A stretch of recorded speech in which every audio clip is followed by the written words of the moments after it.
Okay, so welcome kids. Today is Sunday and time is 1 p.m. And this is the time of our fantastic, wonderful class. और हम इस class में क्या क्या करते हैं, अच्छी चीजें सीखते हैं, खेलते हैं, मस्ती करते हैं और एंजॉय करते हैं। क्योंकि खेल खेल में जो सीखा वो लंबे समय तक रहता है आपके साथ। तो खेल खेल में सीखेंगे, अच्छी चीजें सीखेंगे और अपने आप को ग्रो करते जाएंगे। तो जैसे कि आपने मेरी पीछे की सारी क्लासें भी अटेंड करी, आपने देखा समझा, तो बाकी लोगों को भी ये शेयर करो, उनको भी दिखाओ। और जितना हो सके कमेंट्स अपने करोगे तो मुझे समझ आएगा कि आपको क्या चीजें सही लग रही हैं, क्या चीजें आपको नहीं अच्छी लग रही हैं, या कोई स्पेसिफिक टॉपिक पर अगर आपको चाहते हो कि उसके बारे में आपको बताया जाए, तो वो आप अगर कमेंट्स डाल करके यूट्यूब पे मेरे को बताओगे तो मुझे समझ आएगा कि मैं आपको किस टॉपिक के बारे में ज्यादा अच्छे से बताने की कोशिश करूं। बाय द वे, जैसा कि हमारा टाइटल है मोटिवेशन एंड कॉन्सेप्चुअल क्लास, तो अकॉर्डिंग टू दैट हम अपने कॉन्सेप्ट्स को अच्छा करते जाएंगे धीरे धीरे। और साथ ही साथ बहुत बहुत सारी चीजें, छोटी छोटी चीजें, समसामयिक चीजें मीन्स जो आजकल में घटित हो रही हैं वैसी चीजों के बारे में बात करेंगे। और अपने लर्निंग कर्व को इम्प्रूव करते जाएंगे। ठीक। अब चलो आज की बात करते हैं। तो आज की बात करने से पहले पहले मैं आपको एक चीज बताऊं कि क्या आप लोग मेडिटेशंस करते हो, क्या आप लोग कंसंट्रेशन करते हो, क्या आप लोग किसी भी तरह की होमएज करते हो? अगर नहीं करते हो तो करना चाहिए। क्योंकि अगर आपका फोकस मेंटेन होगा, आपका ध्यान मेंटेन होगा, तो आप बहुत सारी चीजें अच्छी अच्छी कर पाओगे। तो उसके लिए सबसे बेस्ट वे, सबसे जरूरी चीज क्या है कि आपको अपना कंसंट्रेशन बना के रखना है, अपने आप को ध्यान लगा के रखना है। तो चाहे 5 मिनट, चाहे 10 मिनट, जो भी पॉसिबिलिटी हो, आप फोकस करेंगे। अगर आप फोकस करेंगे तो आपकी लर्निंग इंप्रूव होगी, आपकी अंडरस्टैंडिंग इंप्रूव होगी और आपका एग्जीक्यूशन भी इंप्रूव होगा। देखो, कभी कभी काफी सारे टाइम ऐसा होता है कि आप एग्जाम में बहुत अच्छे प्रिपरेशन करते हो, बहुत अच्छी तैयारी करते हो, लेकिन जब आप एग्जीक्यूशन की बारी आती है, मतलब जब एग्जाम में लिखने की बारी आती है, तो बहुत सारी चीजें आपके दिमाग से मिस हो जाती हैं, बहुत सारी चीजें आप लिखने में मिस कर देते हो, बहुत सारी चीजें आप हड़बड़ाहट में खराब कर देते हो। तो ये सारी चीजें क्यों होती है? क्योंकि आपका कंसंट्रेशन लेवल, आपका जो फोकस लेवल है, वो उतना अच्छा नहीं है। तो आपकी 100% एग्जीक्यूशन और 100% जो आपका लर्निंग कर्व है उसको इम्प्रूव करने के लिए आपको थोड़ा सा फोकस करना पड़ेगा। ठीक। तो आप किसी भी धर्म को मानने वाले हो, किसी भी कम्युनिटी के हो, आई डोंट केयर, बट जब भी पॉसिबल हो सुबह सुबह नहाने के बाद, तो आप जो है, आपकी जिस पे भी आस्था है उसके प्रति थोड़ी सी होमेज रखें। और सबसे बढ़कर अभी आपके लिए तो आपके मम्मी पापा है, तो आप अपनी मम्मी के पापा के प्रति थोड़ी सी आस्था रखें और अपना फोकस मेंटेन करें। फोकस मेंटेन करने के लिए बहुत सिंपल है, चुपचाप से बैठ जाएं, आंख बंद करें और अपनी दोनों भौहों के बीच में देखने की कोशिश करें, और बस केवल अपनी सांसों पर ध्यान केंद्रित करें। और इससे ज्यादा कुछ नहीं करना है, बस चुपचाप से बैठ के शरीर को ढीला छोड़ा, एक लंबी गहरी सांस ली, धीरे धीरे जाने दें, एक और लंबी गहरी सांस, धीरे धीरे जाने दें, एक और लंबी गहरी सांस, होल्ड करें, रोक के रखें,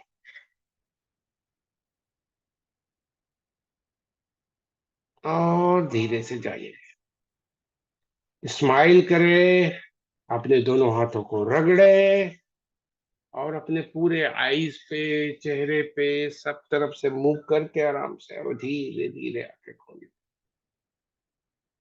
तो आपको मैं बहुत कॉम्प्लेक्स नहीं बता रहा हूँ, बहुत हल्का एक्सरसाइज है, बहुत प्यारा सा एक्सरसाइज है, जो कि आप रेगुलर हमेशा कर सकते हैं। इवन एग्जाम के टाइम अगर आप एग्जाम देने जा रहे हो, आपके सामने पेपर आ गया, आप 1 मिनट 2 मिनट के लिए ये कर लीजिए, शांति, एकदम शांत मन कर लीजिए, उसके बाद पेपर करके देखिए और देखिए आपका पेपर कैसे शूट करता है।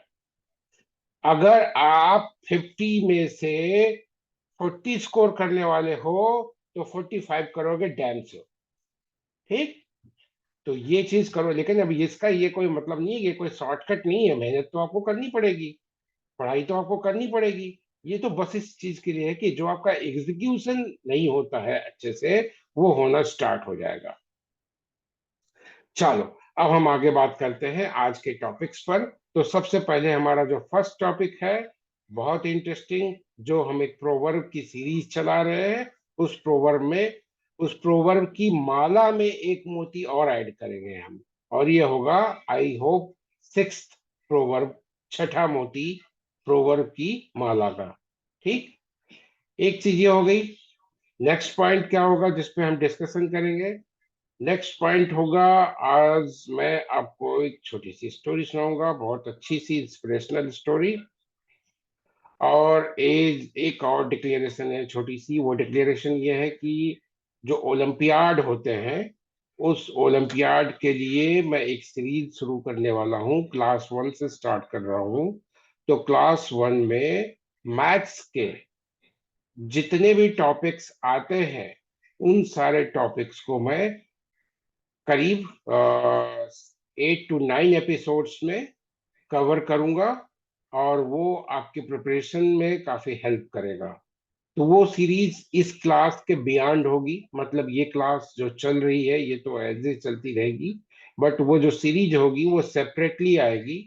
और मैं कोशिश करूंगा कि within 1 or 2 week I will cover all the approximately 10 to 15 chapters are there. तो वो 10 से 15 चैप्टर जो है वो एक एक करके 10 to 15 एपिसोड्स में वो लेके आऊं। तो मे बी ये लग सकता है मुझे 2 से 3 हफ्ते। तो मैं आपको यही सजेस्ट करूंगा, जितना हो सके आप यूट्यूब के चैनल को सब्सक्राइब करें, लाइक करें, कमेंट करें, क्योंकि आपके प्यारे प्यारे कमेंट्स देख करके ही लोगों को समझ आता है कि नहीं, हाँ, कुछ फ्रूटफुल है यहाँ पे, और वो आते हैं, फिर उनको भी इस चीज का फायदा होगा। तो आई होप कि आप समझ पाए हो, और आप एक छोटी सी हेल्प इस दिशा में करोगे। और मैं क्लास 1 से स्टार्ट करूंगा, अभी मैं मैथ्स ही लेके चलता हूँ। पहले क्लास 1 करूंगा, फिर जब क्लास 1 की सीरीज कंप्लीट हो जाएगी तो क्लास 2 की सीरीज करेंगे, और क्लास 2 की सीरीज खत्म हो जाएगी तो कोशिश करेंगे कि क्लास 3 की भी सीरीज लेके आए। बट क्लास 1 एंड क्लास 2 की सीरीज तो 100% आएगी ही आएगी, मैथ्स की। फिर देखेंगे आपका फीडबैक, और आप लोग कैसे पसंद करते हो उसको, उसके अकॉर्डिंग हम आगे के लिए डिसीजन लेंगे। So I am doing my best effort at my side, और अब मैं उम्मीद करूंगा कि आप लोग भी अपनी तरफ से अच्छे एफर्ट करो, अच्छे से नंबर लाओ, अच्छे से रैंकिंग लाओ, और अपने कमेंट्स, अपने लाइक्स हमें देते रहे, जिससे हमारा भी उत्साहवर्धन होता रहे, और हमें समझ आए कि हम जो कर रहे हैं वो अच्छा कर रहे हैं, या और कुछ बेटर करना है तो वो भी कर सकते हैं। Anyways, let me share my screen first so that हम स्टार्ट कर सके अपनी प्रोवर्ब को।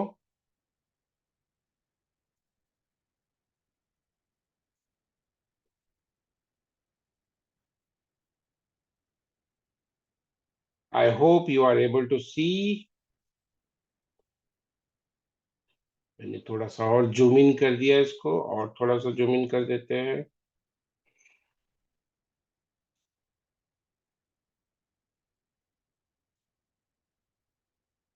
ओके।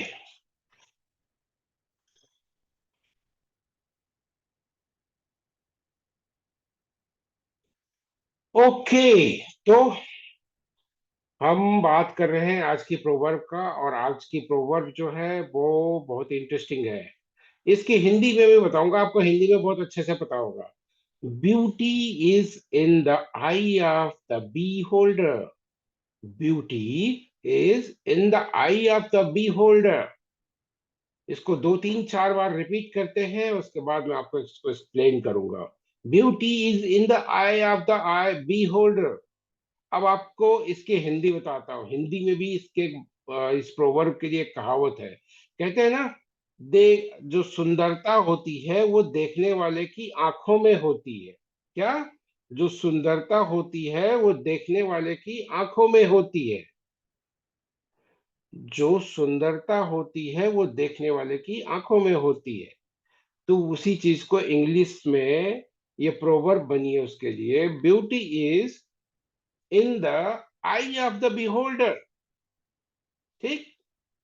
अब ये कहावत आपने देखा होगा, बहुत बार सुना होगा, हिंदी में तो बहुत बार सुना होगा। हाँ, इंग्लिश में नहीं यूज करी होगी।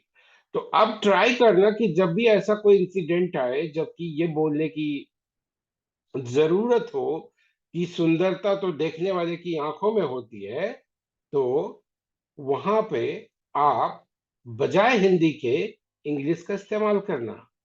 ठीक है। जैसे जनरली कहाँ यूज करते हैं, कभी कभी क्या होता है, आपसे कोई बिलोंगिंग होती है आपकी, या आपका कोई आपका घर होता है, या आप खुद होते हो, और किसी ने आपकी बहुत तारीफ कर दी। ठीक है।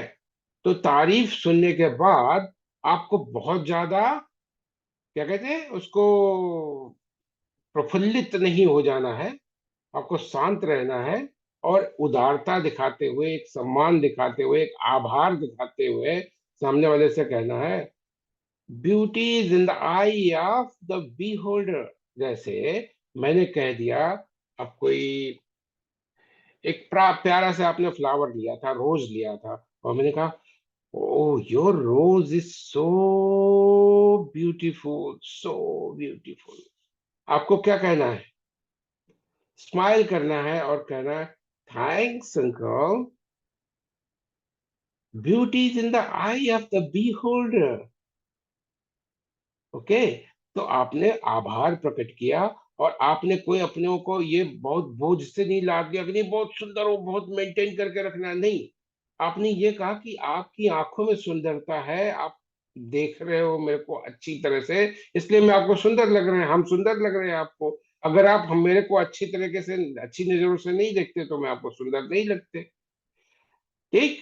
तो इससे क्या होता है कि आपको कोई घमंड, कोई गर्व भी नहीं होगा अपने ऊपर, और सामने वाले को आप बहुत अच्छे से अप्रिसिएट कर पाओगे। तो ये 2 तरीके से आपका बेनिफिट करता है। फर्स्ट पॉइंट, आपके अंदर गर्व नहीं है, घमंड नहीं है। गर्व अलग चीज है, गर्व होना चाहिए, बट घमंड नहीं है अलग। तो ये आपके अंदर घमंड नहीं आने देगा कि आप बड़े खूबसूरत हो, या आप बहुत टैलेंटेड हो, या आप बहुत स्मार्ट हो, और किसी ने आपको ऐसे बोल दिया, तारीफ कर दी, आप एकदम बल्लियां उछलने लगे, उस तारीफ के दम पे बैठे रह गए, और फिर आप अपना ही नुकसान कर बैठे। तो पहली चीज तो ये नुकसान नहीं होगा। दूसरी चीज, आप सामने वाले की तारीफ कर दोगे तो सामने वाला और गदगद हो जाएगा, और खुश हो जाएगा, और आपको मन ही मन और अप्रिसिएट करेगा, और आपको ब्लेसिंग्स देगा। तो इस प्रोवर्ब का इस्तेमाल बहुत सारा कर सकते हो आप अपनी लाइफ में। आपको 2 चीजों, एक चीज से बचाएगा, और एक चीज के लिए आपको ब्लेसिंग्स दिलाएगा। पहली चीज, आपको घमंड नहीं आएगा कभी आपके अंदर, और दूसरी चीज, आपको दूसरे जो आपके बड़े हैं, या जो आपके कलीग हैं, जो आपके साथ पढ़ने वाले बच्चे हैं, कोई भी है, उसकी ब्लेसिंग्स, उसका प्यार भी आपको मिलेगा। तो ये हो गई बात। आई थिंक आप बहुत अच्छे से इस बात को समझ पाए। अब अगला पॉइंट है जिस पे मैं बात करना चाहता हूँ, और वो बात थोड़ी जरूरी है करना, वो थोड़ा सा इस टॉपिक से बियॉन्ड है, बट मैं बात करूंगा। पता है साइंटिस्ट कौन होता है? साइंटिस्ट हर वो इंसान होता है, हर वो बच्चा होता है जिसके अंदर एक इंथुजियाज्म हो, एक ललक हो, एक उत्सुकता हो कोई चीज सीखने की, कोई चीज समझने की, किसी चीज का कारण जानने की। वो साइंटिस्ट। ठीक। केवल साइंटिस्ट वही नहीं है जो मिसाइल पे काम करता है, जो बड़े बड़े आविष्कार करता है, वही साइंटिस्ट नहीं है। आप भी साइंटिस्ट बन सकते हो। और मैं सच बताऊं ना, तो जो बड़े बड़े साइंटिस्ट हैं, उनका भी विकास जो है वो बचपन में ऐसे ही हुआ है कि उनके अंदर उत्सुकता थी, उनके अंदर ना एक ईगरनेस थी, एक एंथुजियाज्म था हर चीज को पकड़ के सीखने का, समझने का कि ये होती क्या चीज है, ऐसे क्यों होता है, अरे सुबह होती है तो क्यों सुबह हो जाती है, रात क्यों हो जाती है, फूल क्यों खिल जाते हैं, बॉल हम ऊपर फेंकते हैं वो नीचे आके क्यों गिरता है, ऊपर ही क्यों नहीं चला जाता है, बाल बढ़ते क्यों है मेरे, आंखों से हम देख कैसे पाते हैं, उंगलियां ऐसे ऐसे क्यों चल पाती हैं, उंगलियों से लिख कैसे पाते हैं, पैर कैसे काम करते हैं, हमारा स्वास्थ्य खराब होता है, कैसे खराब होता है, क्यों खराब होता है। तो ये सारे क्वेश्चंस उनके मन में आया, और उन्होंने उनको दबाया नहीं, उसके रीजन खोजने की कोशिश की, उसके बारे में समझने की कोशिश की, अपने से जितना बन पाया किया, नहीं तो दूसरों से पूछा, बुक्स का सहारा लिया, और उनको कुछ हिंट्स मिली, और उस हिंट्स को लेकर के वो आगे एक्सपेरिमेंट करते गए, एक्सपेरिमेंट करते गए, और उन्हें नई नई बहुत बड़ी बड़ी चीजें इजाद कर दी, इतने बड़े बड़े चीजें, इतने बड़े बड़े दवाइयां आविष्कार कर दी, जिससे कि जीवन सरल हो गया। आपको पता है, जब शुरुआत हुई थी ह्यूमन लाइफ की, तो उस समय आ, पाषाण काल या पूर्व पाषाण काल की बात को पाषाण काल इसलिए कहते थे कि शुरुआत में केवल पत्थर ही हुआ करते थे और कुछ था ही नहीं। तो उस समय जो आदि मानव था, उसके, हमारे आदि मानव मतलब एक तरह से हमारे पूर्वज ही कहेंगे उनको, उनके पास कोई साधन नहीं था। तो उन्होंने उन पत्थरों का इस्तेमाल करके उन्होंने अपने लिए बहुत सारी सुविधाएं गढ़नी शुरू करी। आपको ये जान करके अचरज होगा कि उन्होंने, क्योंकि भाई देखो उस समय क्या था, उस समय उनको कुछ पता नहीं था, और या तो घास फूस खा ले, और या तो फिर वो शिकार करते थे और जानवरों को मार के खाते थे। तो जानवरों का शिकार करने के लिए बलशाली तो हुआ करते थे, लेकिन जानवर भी तो वैसे ही बलशाली होते थे। तो उन्होंने अपना दिमाग लगाया, और पत्थरों को नुकीला करके रगड़ रगड़ के भाले बना लिए, उसी को फेंक के मारने का कुछ सिस्टम बना लिया। अभी मैं आपको उस दिशा में भी ले जाऊंगा कि पाषाण काल के हथियार कैसे हुआ करते। तो उन्होंने हथियारों का आविष्कार किया, फिर अपने सर्वाइवल के लिए उन्होंने पत्थर को ही रगड़ करके, अभी आप कोई पत्थर, चकमक पत्थर एक आता है, अगर आप वो चकमक पत्थर कहीं से आपको मिले, और उस चकमक पत्थर को आप ले करके ना ऐसे रगड़ोगे, ऐसे ऐसे, तो उसमें से स्पार्क होता है, उसमें से चिंगारी निकलती है। तो वो चिंगारी पकड़ा के उन्होंने आग बनाई, आग का आविष्कार किया, और धीरे धीरे धीरे धीरे अपने आप को इवॉल्व करते चले गए। ठीक। तो जैसी परेशानियां आई, जैसी स्थिति आई, अपने सर्वाइवल के लिए इंसान ने नई नई चीजों की खोज करी, नई नई चीजों को लेके आगे चलता गया। उसने एक तरह से ये कहूं कि समझौता करके नहीं बैठा, वो चीजों को आगे करके लेता चला गया। तो साइंटिस्ट हम सब, वो तो बहुत कम पढ़े लिखे थे, उनको नई सारी चीजें पता थी, जैसे जैसे उनको जरूरत पड़ी वैसे वैसे वो चीजें खोजते गए। तो मैं तो ये कह रहा हूँ कि आप तो इतने समझदार हो, आपके अंदर काफी कुछ चीजें सीखने को मिल रही हैं, इंटरनेट है, बहुत सारे और साधन है, बुक्स है। अच्छा, बुक्स पढ़ने की भी आप एक आदत डालो। अच्छा, अभी एक चीज मैं बताता हूँ, आप एक बहुत छोटा सा एग्जांपल और बताता हूँ कि साइंटिस्ट कैसे बनते हैं। अरे भाई, साइंटिस्ट ऐसे बनते हैं, आप कोई छोटी सी चीज पकड़ लो, ठीक, कागज की नाव बनाओ, पानी में तैराओ, और देखो कि ये तैर क्यों रही है, आखिर क्यों तैर रही है। उसमें थोड़ी सी बालू डालना शुरू करो, रेत डालना शुरू करो, थोड़ा सा डाला, अभी भी तैर रही है, और थोड़ा सा डाला, अभी भी तैर रही है। एक टाइम आएगा डालोगे तो वो डूब जाएगी। क्यों डूब गई? आपके दिमाग में क्वेश्चन आना चाहिए, ये डूब क्यों गई, आखिर क्यों डूबी। एक कील उठा लो, एक कील उठा लो, दीवार में जो मारते हैं, वो कील उठा लो और उसको पानी में डालो, वो डूब जाएगी, डूब जाएगी। एक पेड़ का पत्ता ले आओ, पानी में डाल दो, तैरता रहेगा। क्यों? मैं आज आपको रीजन नहीं बता रहा हूं कि क्यों, मैं आपको ये बता रहा हूं कि आपके अंदर ये क्वेश्चंस आने चाहिए। अगर आपके अंदर ये क्वेश्चंस आएंगे, तो ये समझ लो कि आप साइंटिस्ट बन रहे हो। साइंटिस्ट, आपके अंदर एक साइंटिस्ट बैठा है जो अंगड़ाई ले रहा है। जब बीज निकलता है मिट्टी से तो अंगड़ाई लेता है, आप सुबह सो के उठते हो तो अंगड़ाई लेते हो, वैसे ही आपके अंदर का एक साइंटिस्ट है जो कि अंगड़ाई ले रहा है। ठीक। ये हो गई पहली सीढ़ी। अब दूसरी सीढ़ी की, हाँ क्यों, बताइए मुझे। जैसे कि अभी शायद किसी बच्चे ने मेरे से पूछने की कोशिश की, ठीक है पूछो, आप बहुत अच्छी बात है, पूछो, मैं बताऊंगा भी आपको, एक एक क्वेश्चन का जवाब दूंगा विद एग्जाम्पल, और हो सकेगा तो प्रैक्टिकल भी करके दिखाऊंगा, ठीक। लेकिन पहले क्वेश्चन तो अपने दिमाग में लाओ, और वो क्वेश्चन पूछने कहाँ है, आप यूट्यूब के वीडियो में जाओ, कमेंट्स में डाल के मेरे से पूछो। आपको मैंने अभी आज जो ये वीडियो मैंने अपलोड किया उसमें नीचे मैंने कमेंट में डाल रखा है ये व्हाट्सएप ग्रुप का लिंक, उसको ज्वाइन करो, उसमें पूछो क्वेश्चन कि मेरे को ये बताइए कैसे होता है, अगली क्लास में बताना। मैं डेफिनेटली अश्योर करता हूँ कि अगर आप मेरे को इतना एंथुजियाज्म अपनी तरफ से दिखाओगे तो मैं आपसे 10 गुना एंथुजियाज्म दिखाऊंगा, और आपको बहुत अच्छी अच्छी चीजें लाके बताऊंगा, जो भी आप पूछोगे विद एग्जाम्पल विद एक्सपेरिमेंट, जो आप अपने घर पे कर पाओगे मैं आपको दिखाऊंगा, ठीक है। तो बहुत कुछ है खजाना, लेकिन उस खजाने को लेने के लिए आपके अंदर उत्सुकता होनी चाहिए, ईगरनेस होनी चाहिए, तो वो लेके आओ, वो हमें दिखाओ, फिर हम आगे आपको ले चलते हैं।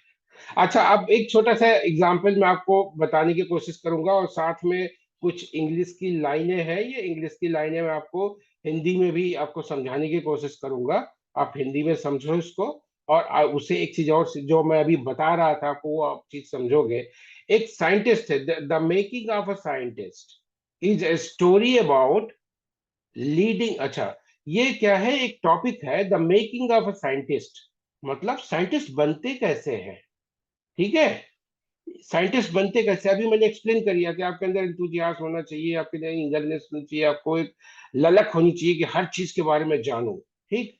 तो एक स्टोरी मैं आपको बताता हूँ, एक leading about the leading scientist Richard एब्राइट, एक रिचर्ड एब्राइट नाम के साइंटिस्ट थे, देखो, स्टोरी अबाउट द, एक कहानी बारे में, द लीडिंग साइंटिस्ट, एक उम्दा वैज्ञानिक, ठीक है, एक लीडिंग साइंटिस्ट के बारे में एक कहानी है, उनका नाम था रिचर्ड एब्राइट, ठीक है। He was a curious child right from the beginning years of his life, वो थे एक क्यूरियस मतलब उत्सुक, उत्सुक चाइल्ड मतलब बच्चा, राइट मीन्स राइट फ्रॉम मतलब शुरुआत से ही, the beginning of years of his life, अपने जन्म के मतलब या अपनी जिंदगी के शुरुआती ईयर्स, ये है जीवन, लाइफ, हिज लाइफ, उनके जीवन के द बिगिनिंग ईयर्स, शुरुआती सालों में ही, शुरुआती सालों से ही बहुत ही उत्सुक थे। He was a curious child right from the beginning years of his life, वो अपने जीवन के शुरुआती सालों से ही बहुत उत्सुक थे।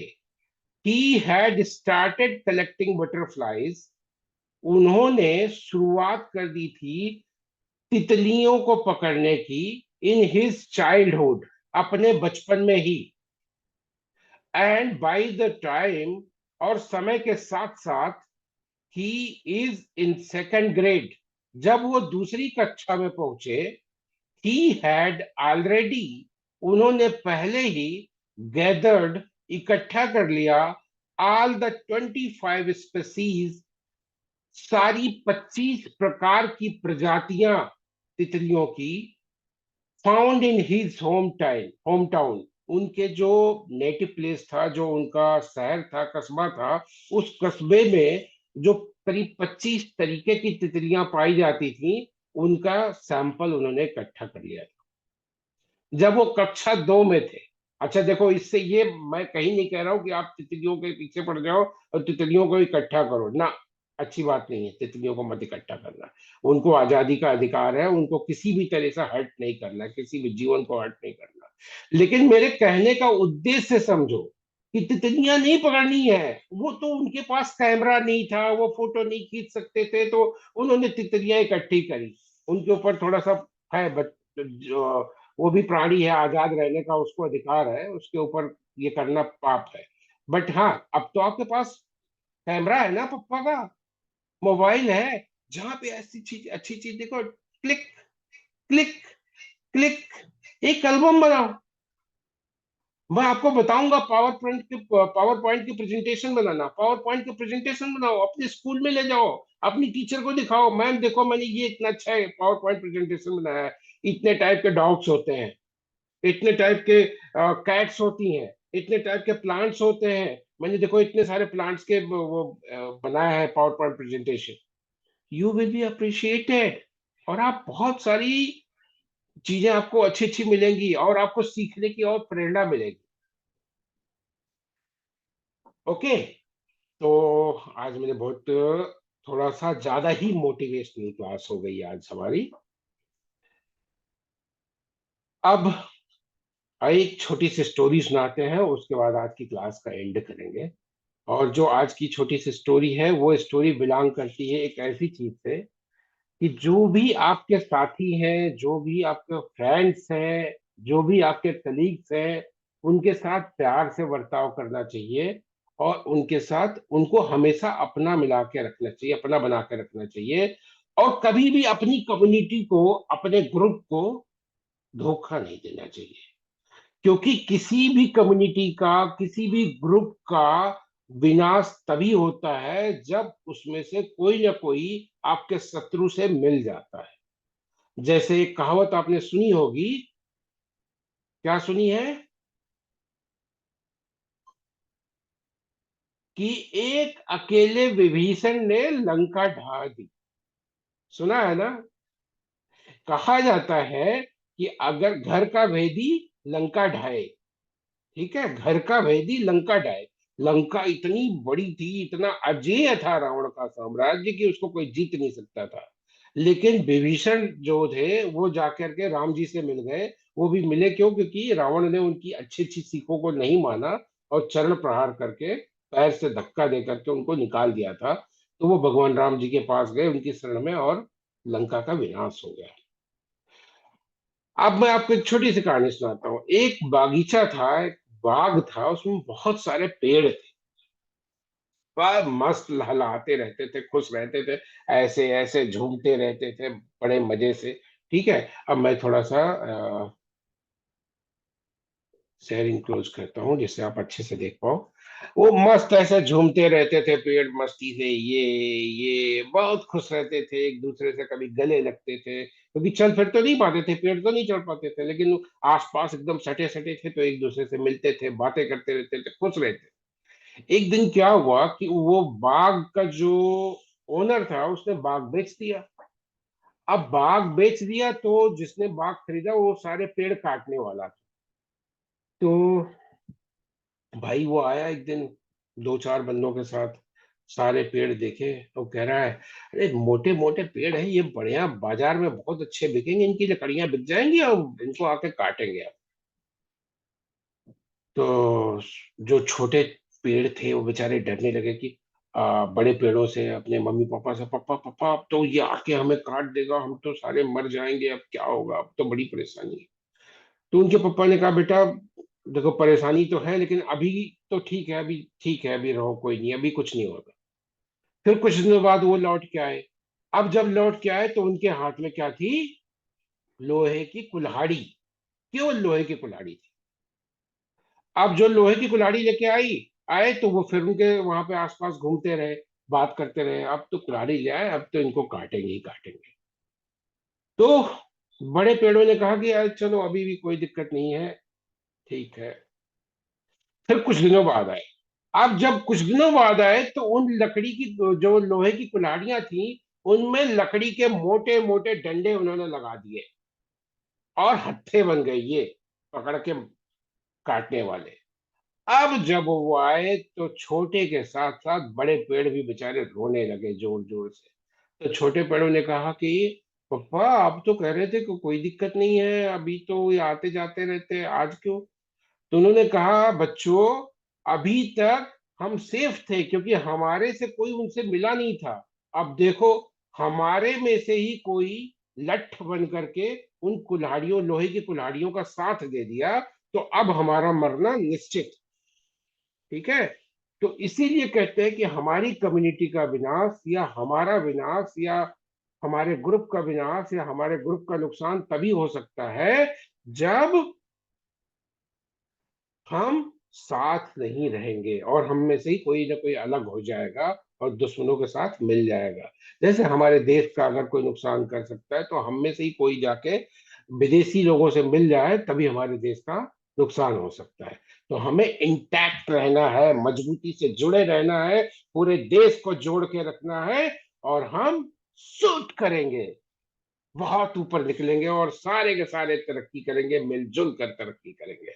इसी पावरफुल अफर्मेशन के साथ कि हम एक ग्रेट साइंटिस्ट बनेंगे, हम एक ग्रेट लर्नर बनेंगे, हम एक ग्रेट ऑफिसर बनेंगे, हम एक ग्रेट नागरिक बनेंगे, हम एक ग्रेट भारतवासी बनेंगे।